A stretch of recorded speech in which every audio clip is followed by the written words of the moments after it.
हरे कृष्णा। ओम नमः शिवाय। कल हमने कथा में बात करी थी कि किस प्रकार देवराज नहुष सप्त ऋषियों द्वारा उठाई गई पालकी में इंद्राणी के कक्ष के लिए प्रस्थान करते हैं और रास्ते में ही क्रोधित होकर वो एक ऋषि को लात मार देते हैं, यानी कि ऋषि अगस्त्य को लात मार देते हैं। और ऋषि अगस्त्य यदि भूमि पर गिरे भी हुए हैं तो ये कहने की बजाय कि मुझे क्षमा कर दीजिए, क्षमा प्रार्थना करने की बजाय देवराज नहुष ने उल्टा उन्हें ये कहना शुरू कर दिया कि अच्छा आप गिर गए हैं, आपको कहीं चोट तो लगी नहीं, तो ये आडंबर क्यों कर रहे हैं, उठिए उठिए कार पे लगिए। और इस प्रकार के कटु वचनों को सुनकर ऋषि अगस्त्य ने नहुष को श्राप दे दिया था कि हमें सर्प सर्प कहकर कटु वचन बोलने वाले मूर्ख, मैं तुझे श्राप देता हूँ कि तू सर्प बन जा। और इस प्रकार से वो सर्प बन जाते हैं। इसके बाद की घटनाएं आपको कल की स्मरण होंगी कि इंद्राणी और देवगुरु सप्तऋषि सभी कैलाश जाते हैं, महादेव से क्षमा याचना करते हैं। अशोक सुंदरी भी जाती हैं और वो कह देती हैं कि उन्हें किसी से कोई भी समस्या नहीं है, वो किसी को भी भला बुरा कुछ भी कहने नहीं आई हैं, ना ही श्राप को वो ख़त्म करने के लिए कहने आई हैं। उन्होंने सबके समक्ष ये बात रखी कि मैं जानती हूँ कि जो भी गलती थी वो मेरे स्वामी की थी, तो इसलिए जो कुछ हुआ वो होना ही था, इसलिए वो किसी को भी दोषी नहीं मानती हैं। इस प्रकार से सब अपने अपने स्थान पर जब वापस चले जाते हैं तो कार्तिकेय जी भगवान शिव से प्रश्न करते हैं, किंतु पिताजी अब देवराज के दायित्व की पूर्ति कौन करेगा, क्योंकि इंद्रदेव तो तपस्या के लिए गए हैं, नहुष वैसे सर्प बन गए हैं, तो अब देवराज कौन बनेगा। वहीं देवराज इंद्र अपनी तपस्या में इतने अच्छी तरीके से वर्षों से लीन हैं कि वो अंदर तक शुद्ध हो चुके हैं। और इस बात का एहसास महादेव को भी है कि इंद्रदेव ने जो इस बार तपस्या करी है वो तपस्या कुछ अलग ही है। तो महादेव तुरंत उनकी उस कंदरा में जाती हैं जहाँ पर इंद्रदेव तपस्या कर रहे हैं और जाकर सीधा यही बोलते हैं कि इंद्र उठो, तुम्हारा प्रायश्चित पूर्ण हुआ। इंद्रदेव तो उठना क्या, वो तो चरणों में गिर जाते हैं। प्रभु आपने मुझे यहाँ आकर दर्शन देना अनिवार्य समझा, मैं तो इसी से ही धन्य हो गया, और आप मुझे स्वयं दर्शन देने आए हैं, स्वयं। नहीं तो अभी तक तो मैं ही बार बार कैलाश आता था ना, पहली बार तो महादेव स्वयं उसके पास आए थे। तो इसलिए इंद्रदेव कहते हैं कि आप मेरे पास आए हैं तो मुझे लग रहा है मैं धन्य हो गया हूँ, अर्थात मैं अपने पापों से मुक्त हो गया हूँ। प्रभु आज मुझे ऐसा लग रहा है कि जैसे मैं पापों से मुक्त हो गया हूँ। साथ ही साथ वो ये भी बताते हैं, कहते हैं प्रभु इस बार जो मैंने प्रायश्चित किया है, इस प्रायश्चित में मुझे ऐसा आभास हुआ है कि जैसे समस्त सुख जो है वो मन की शांति में है, समस्त सुख मन की शांति में है, और मन की शांति धर्म का पालन करने से ही प्राप्त हो सकती है, अन्यथा मन की शांति प्राप्त नहीं होती। और जब मन की शांति ही प्राप्त नहीं होगी तो आप सुखी कहाँ से होगे। भगवान शिव कहते हैं कि देवराज के पद पर पुनः नियुक्त होने का समय आ चुका है इंद्र, अब तुम्हें अपना पद जाकर स्वीकार करना है और उसे अच्छे से चलाना है। इंद्रदेव कहते हैं अवश्य प्रभु, देवराज के पद की गरिमा मेरे ही कारण भंग हुई है, मैंने ही अपने दुष्कृत्यों से उस गरिमा को भंग किया है, मैं ही उसे पुनः स्थापित करना चाहता हूँ प्रभु। अब मैं अनुशासन से कार्य करने हेतु संपूर्णता प्रयत्नशील रहूँगा। अब देखिए इस प्रकार का वाक्य इंद्रदेव ने कहा, परंतु महादेव उनके वाक्यों को सुधारते हैं। इंद्रदेव ने कहा कि अब मैं अनुशासन से कार्य करने हेतु संपूर्णतया प्रयत्नशील रहूँगा। तो महादेव कहते हैं इंद्र, पूर्ण रूप से अनुशासन वही है जिसके लिए प्रयत्नशील नहीं रहना पड़े, यानी कि हमें प्रयत्न करना ही ना पड़े। जब हमें प्रयत्न ही नहीं करना पड़ता, हम स्वयं ही अनुशासन में रहते हैं, तब जाकर हम कह सकते हैं कि ये पूर्ण रूप से अनुशासित है। देखिए दोनों बातों में बहुत एक बारीक सी रेखा का फर्क है कि इंद्रदेव कह रहे हैं कि मैं अनुशासन में रहने के लिए पूर्ण रूप से संपूर्णता से अनुशासन में रहने के लिए प्रयत्नशील रहूँगा, और महादेव कहते हैं कि पूर्ण रूप से अनुशासन होता ही वही है जिसके लिए प्रयत्न करना ही ना पड़े, यानी कि तुम अंदर तक अनुशासित हो। अनुशासन एक ऐसी आंतरिक अवस्था है जो व्यक्ति के स्वभाव, उसके संस्कार का भाग बन जाती है। और जब अनुशासन एक कार्य प्रतीत नहीं होता, हमें लगता है कि अनुशासन तो हमारा स्वभाव है, हमारा संस्कार है, वो कोई कार्य नहीं है जिसे पूर्ण किए जाने की आवश्यकता है। जब हमें ऐसी अनुभूति होती है तो समझो कि हम अनुशासित हैं। यदि हमें अनुशासन एक कार्य प्रतीत होता है और हमें ये लगता है कि उसको तो पूर्ण करने के लिए हमें कुछ ना कुछ करना पड़ेगा, तो वो अनुशासन नहीं कहलाता, वो पूर्णता अनुशासन नहीं कहलाता। जिस प्रकार श्वास लेना एक प्राकृतिक प्रक्रिया है जो निरंतर चलती रहती है, उसके लिए प्रयास नहीं करना पड़ता। अब देखिए आप, ये तो इंद्रदेव ने जैसे बात कह दी कि मैं प्रयत्नशील रहूँगा, तो महादेव ने उन दोनों बातों को कंपैरिजन करके, या इसको क्या हिंदी में बोलेंगे, वो करके उन्होंने बताया है कि जैसे श्वास लेना एक आंतरिक प्रक्रिया है, एक स्वाभाविक प्रक्रिया है। हमें स्वयं को याद नहीं कराना पड़ता कि अरे तुझे सांस लेनी है। सांस हम स्वयं लेते रहते हैं। क्यों? क्योंकि हमारी वो एक आदत बन चुकी है, एक संस्कार बन चुकी है। तो इसी प्रकार अनुशासन को भी हमें अपना स्वभाव और अपना संस्कार बनाना चाहिए। और जब वो हमारा स्वभाव या संस्कार बन जाता है तो फिर उसके बाद हमें प्रयत्नशील रहने की आवश्यकता नहीं पड़ती। जिस प्रकार श्वास स्वयं चलती है, उसी प्रकार हम अनुशासित भी रहते हैं। इंद्रदेव कहते हैं, अवश्य प्रभु, अवश्य, मैं आपकी ये बातें सदैव स्मरण रखूंगा। इस बात को फिर महादेव टोक देते हैं। इंद्रदेव ने कहा कि मैं आपकी ये बात सदैव स्मरण रखूंगा, तो महादेव कहते हैं कि श्वास लेने के लिए स्मरण रखने की आवश्यकता नहीं पड़ती इंद्र। महादेव का समझाने का अर्थ ये है कि जिस प्रकार से श्वास स्वयं चलती है, तुम्हें याद नहीं कराना पड़ता स्वयं को कि सांस ले लो, तुम स्वयं लेते रहते हो। उसी प्रकार तुम्हें ये बातें भी अब स्मरण नहीं रखनी, तुम्हें अनुशासित रहना है, वो तुम्हारा संस्कार ही होना चाहिए। तुम्हें स्वयं को स्मरण भी नहीं कराना पड़ना चाहिए कि तुम्हें अनुशासित रहने की आवश्यकता है। इंद्रदेव कहते हैं, मैं समझ गया प्रभु, मैं समझ गया। महादेव कहते हैं, ठीक है, उचित है, यदि तुम समझ गए हो तो जाओ जाओ, स्वर्गलोक पर जाकर अपने दायित्व की पूर्ति करो। और पहली बार महादेव इंद्रदेव को आशीर्वाद देते हैं, तुम्हारा कल्याण हो। हम कितने महीनों से कथा सुन रहे हैं, पर हमने आज तक नहीं सुना कि महादेव ने कभी इंद्रदेव को कहा हो कि कल्याण हो। लेकिन इस बार उन्होंने इंद्रदेव को कहा कि जाओ, राज संभालो, तुम्हारा कल्याण हो। ये बात भगवान विष्णु देव ने भी सुनी। भगवान विष्णु कहते हैं, निसंदेह इंद्र ने इस बार परिवर्तित होने की प्रबल इच्छा अपने मन में रखकर प्रायश्चित किया है। और इस प्रकार का प्रायश्चित पहली बार इंद्र ने किया है, जिससे कि उसका मन निर्मल हो गया है। और सच में इस बार के प्रायश्चित से इंद्रदेव के मन पर बहुत प्रभाव पड़ा है। वो निर्मल हुआ है, उसने अपने मन को पवित्र किया है। और जब भगवान शिव को ये एहसास हो गया था कि उनका मन निर्मल हो चुका है, पवित्र हो चुका है, इसीलिए ही भगवान शिव ने उन्हें आशीर्वाद भी दिया। भगवान विष्णु कहते हैं, यदि उनका मन निर्मल ना होता तो भगवान शिव किसी भी हालत में उन्हें आशीर्वाद ना देते।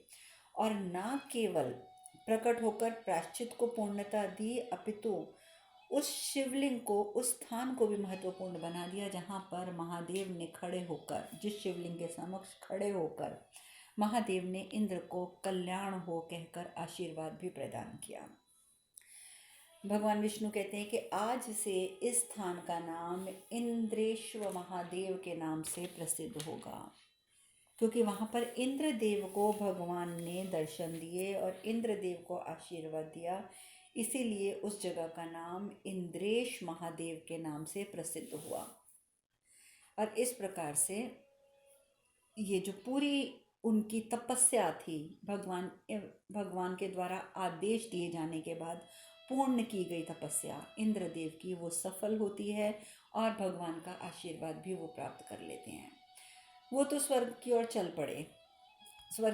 पड़े। वहीं दूसरी ओर अशोक सुंदरी जी, वो महादेव के साथ जाती हैं माता पार्वती से मिलने, उनकी कंदरा में जाती हैं और जाके बोलती हैं कि माँ, अब समय आ गया है कि हम नहुष के माता पिता के पास अब लौट जाएं, क्योंकि इस समय जब नहुष भी वहाँ नहीं है, नहुष तो सर्प बन चुके हैं, तो हमें उनके माता पिता के साथ रहकर उनका ध्यान रखना होगा, उनके समीप रहना होगा, ताकि हम उनका पूर्ण रूप से ध्यान रख सकें। इसीलिए जाने से पहले माँ, हम आपके दर्शन करने आ गए हैं। क्या आपको ज्ञात भी है माँ कि आप हमारे लिए कितनी बड़ी प्रेरणा हैं? यदि इतने बड़े संकट में भी हम स्थिर हैं, इतने बड़ा संकट आया है हम पर, यदि हम उसमें अभी तक स्थिर हैं, तो केवल और केवल इसलिए कि हम में आपके द्वारा दिए गए संस्कार विद्यमान हैं। माँ, आपने हमें जो संस्कार दिए हैं, उन्हीं संस्कारों की वजह से इतनी बड़ी समस्या में भी हम बिल्कुल स्थिर होकर रुके हुए हैं। हम दुर्बल नहीं हुए माँ, हम दुर्बल नहीं हुए। किंतु एक बार अपना शीश आपकी गोद में रखकर अपने नेत्र भिगोना चाहते हैं। अपने नेत्रों को हम भिगोना चाहते हैं। कैसे? अपनी माँ की गोद में शीश रखकर अपने मन की संपूर्ण व्यथा को हम प्रवाहित कर देना चाहते हैं अपने अश्रुओं में।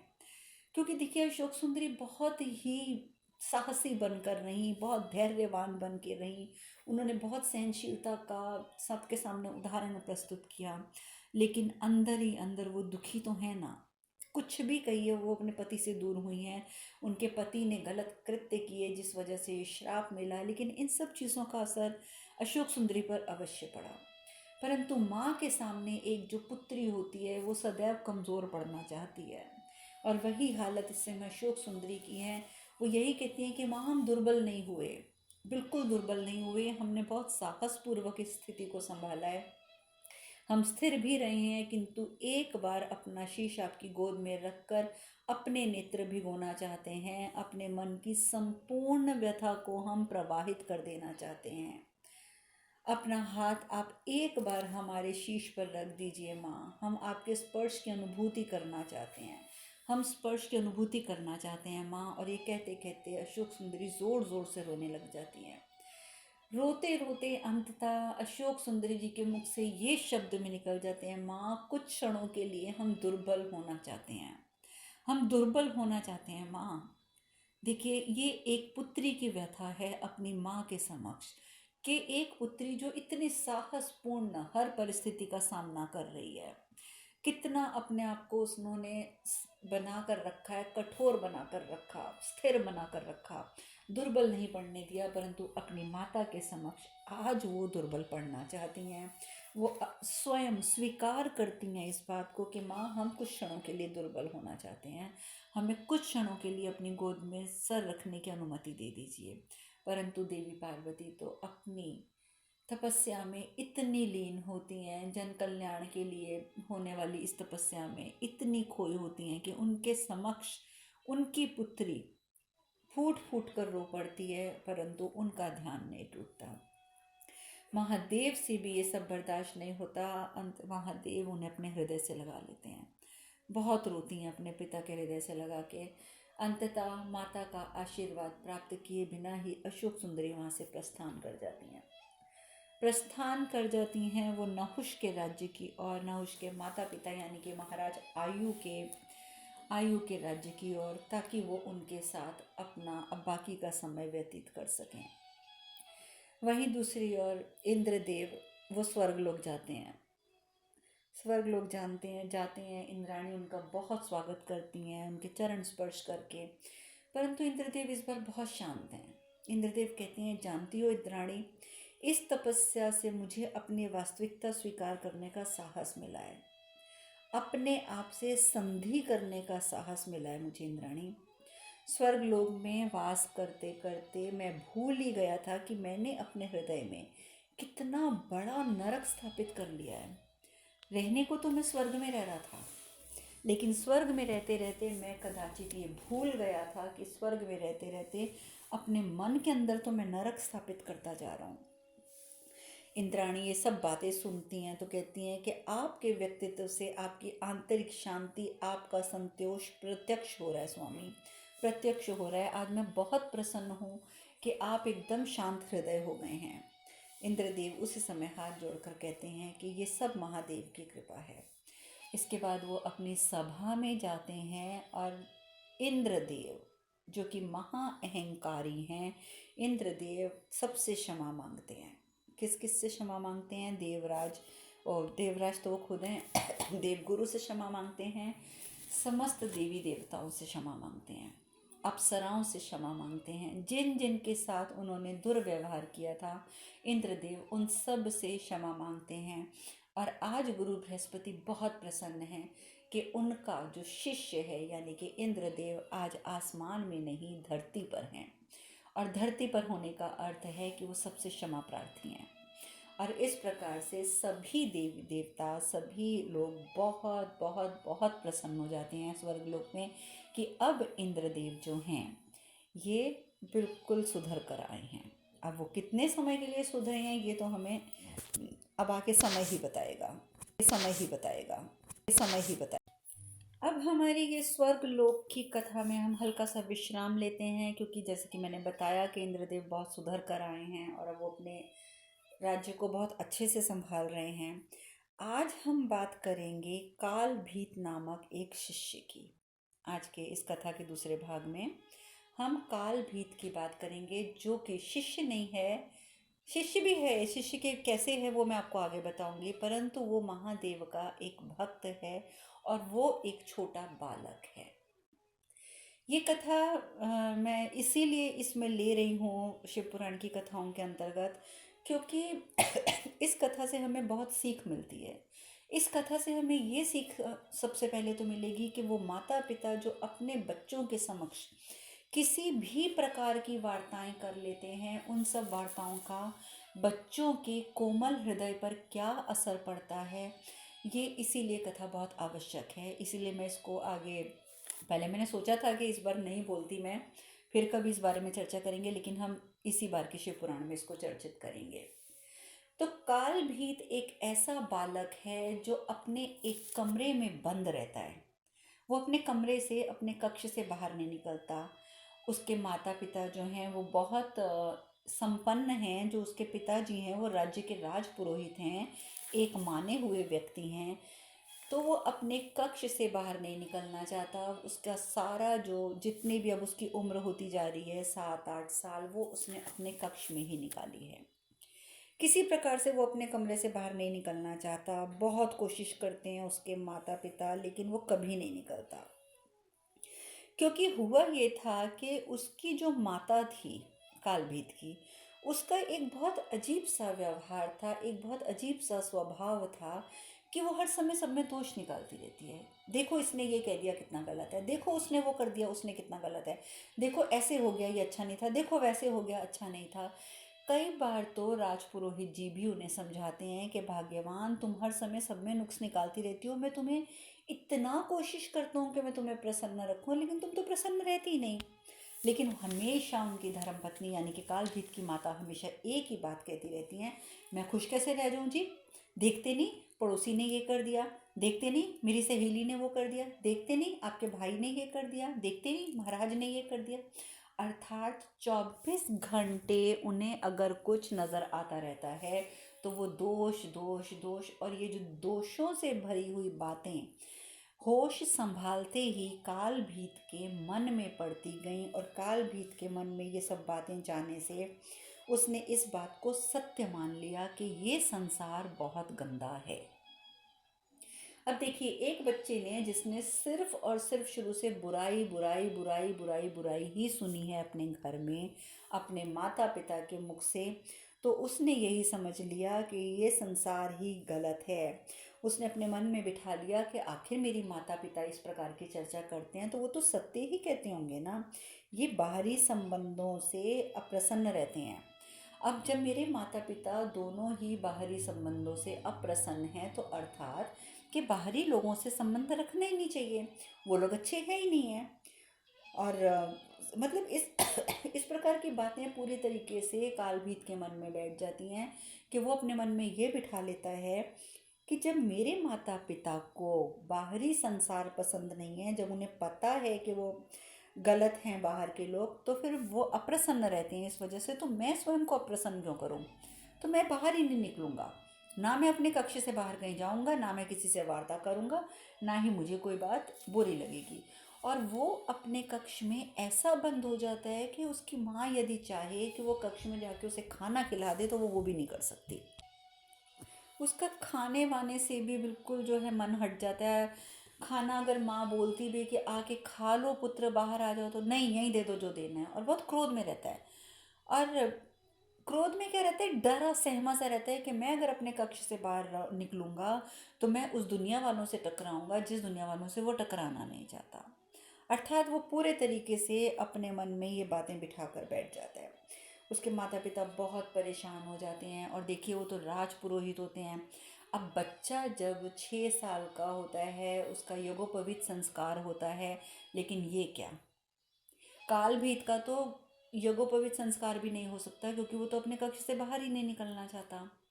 अब वो राजपुरोहित हैं, राज्य के जो बड़े बड़े मंत्री हैं, राजा हैं, वो सब भी टोकते हैं, कहते हैं तुम कर क्या रहे हो, तुम लोगों के यज्ञोपवीत संस्कार करते हो, कम से कम अपने पुत्र का तो करो, तुम्हारा पुत्र तो कितना बड़ा होता जा रहा है। लेकिन नहीं कर पाते, जबकि राजपुरोहित सबको हाथ जोड़कर समझाते हैं कि देखिए मैं आप सबके सामने हाथ जोड़कर विनती करता हूँ कि ये मेरा एक पर्सनल, मतलब व्यक्तिगत चीज़ है, ये मेरा व्यक्तिगत मामला है कि मैं अपने पुत्र के साथ क्या कर रहा हूँ या क्या नहीं कर रहा हूँ। तो आप मेरे पारिवारिक मामलों में दखल ना दें।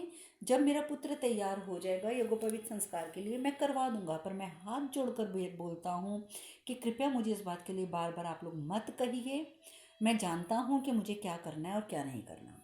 अब इस प्रकार की बातें भी उनके दिमाग में, कालभीत के मन में जाती हैं कि देखो ज़रा, अगर मेरा यज्ञोपवीत संस्कार नहीं हुआ तो ये लोग रोज़ लड़ने आ जाते हैं, रोज़ कोई ना कोई ताना देने आ जाता है। अब इस प्रकार की बातें जो हो रही हैं, ये सब बातें महादेव देख रहे हैं। महादेव इसलिए देख रहे हैं क्योंकि वो जो कालभीत है वो अपने कक्ष में उसने शिवलिंग रखा हुआ है, और वो 24 घंटे बस समझ लो कि शिवलिंग से लिपट कर ही बैठा रहता है।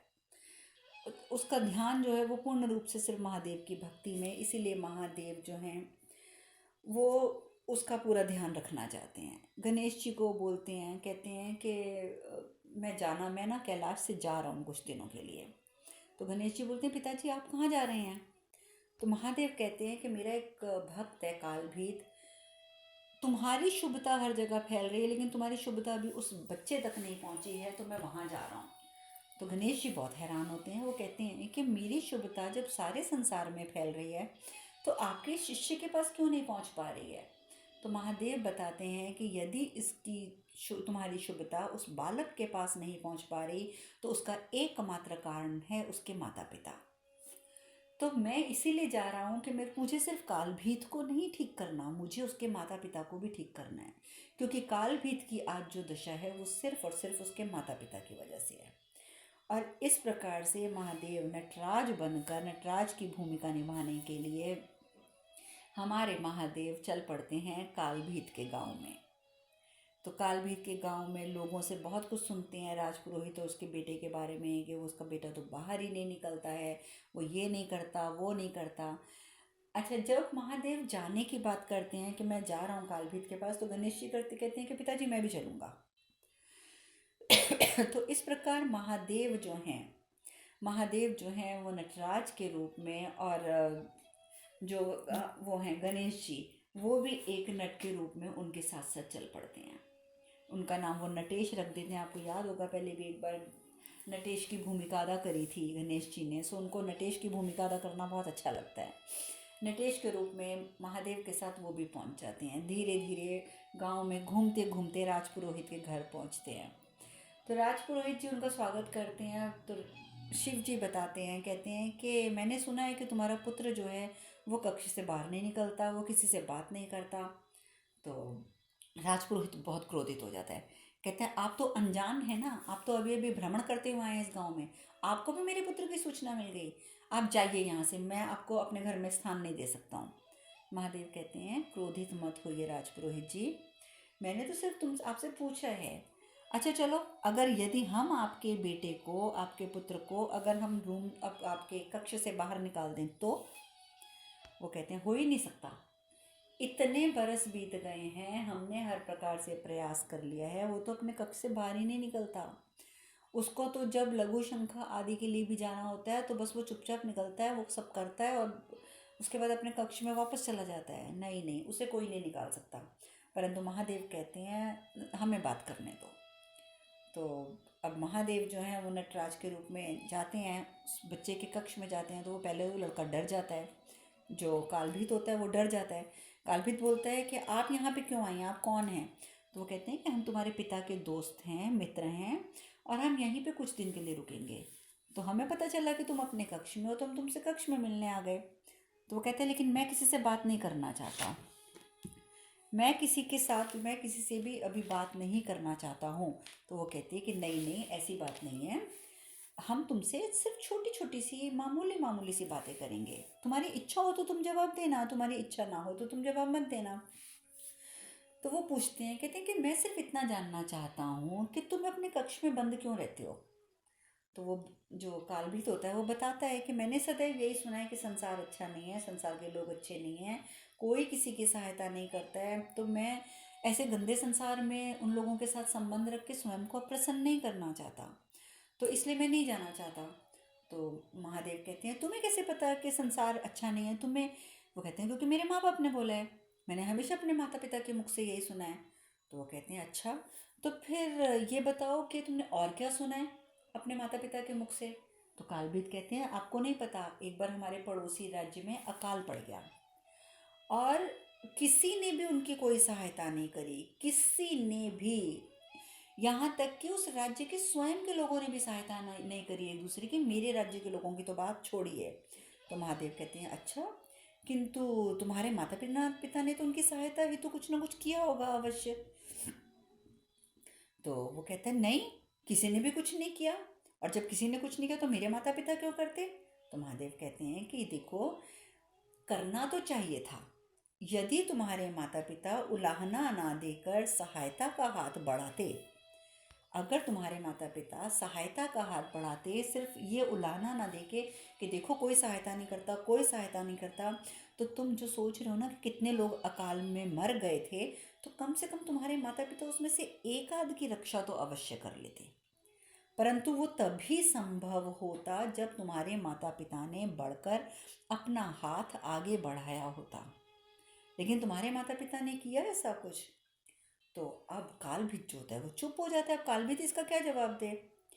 अब महादेव बोलते हैं क्या तुम्हें ऐसा नहीं लगता कि हम संसार को जैसा देखना चाहते हैं, जैसा बनाना चाहते हैं, हमें वैसे ही कार्य भी करने चाहिए?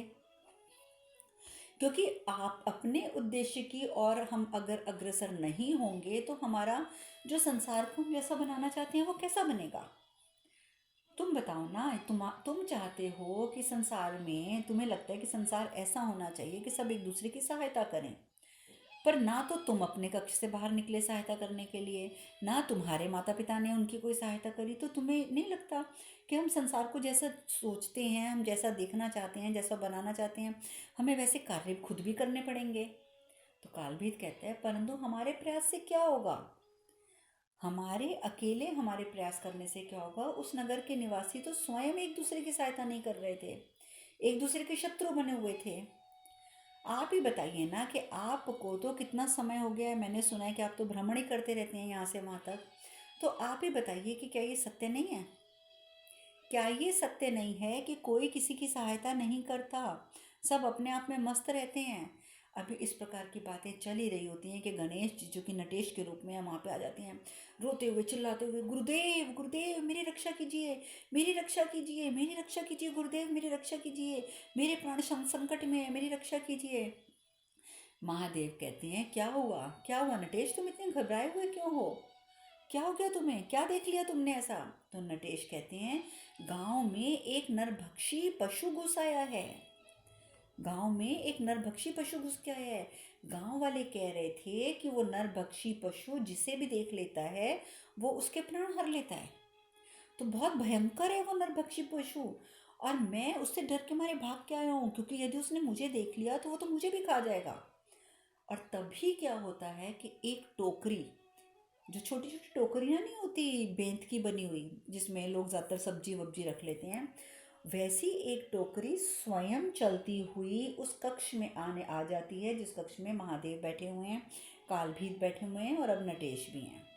तो जैसे वो टोकरी अंदर आती है स्वयं चलती हुई उल्टी टोकरी, तो नटेश और घबराते थे। देखो देखो देखो गुरुदेव, देखो गुरुदेव, मैंने कहा था ना कि काल वो नरभक्षी है, आ गया नरभक्षी, देखो यहाँ आ गया, मुझे बचा लो, मुझे बचा लो। तो कालभीत जो है वो उस टोकरी की ओर जाने लगते हैं, तो गणेश उसको भी रोकते हैं। अरे रुको रुको रुको कालभीत, वहां मत जाओ, टोकरी के अंदर मत देखो, उस टोकरी के अंदर ही तो है वो जो नरभक्षी है, वो तुम्हें भी खा जाएगा, नहीं नहीं नहीं नहीं, ऐसा मत करो, ऐसा मत करो। लेकिन जो वो होते हैं, कालभीत होते हैं, वो टोकरी को सीधी कर देते हैं हिम्मत करके आगे बढ़कर, और जैसे ही टोकरी सीधी करते हैं, टोकरी के नीचे से एक चूहा निकलता है। जोर जोर से कालभीत हंसने लग जाते हैं कि ये तो चूहा था, एक मूषक था, आप इससे भयभीत हो गए, ये तो साधारण सा मूषक है। गणेश जी कहते हैं अच्छा, ये मूषक था, गांव वाले तो कह रहे थे ये नरभक्षी है। अब ये घटना जानबूझकर महादेव और गणेश ने कालभीत के समक्ष करी थी, उनका क्या तात्पर्य था ये अब हम कल चर्चा करेंगे। आज यहीं विश्राम लेते हैं। हरे कृष्ण कृष्ण कृष्ण हरे हरे, हरे राम राम हरे हरे। आप सब खुश रहें, सुखी रहें, स्वस्थ रहें। हरे कृष्णा। ओम नमः शिवाय, ओम नमः शिवाय, ओम नमः शिवाय, ओम नमः शिवाय, ओम नमः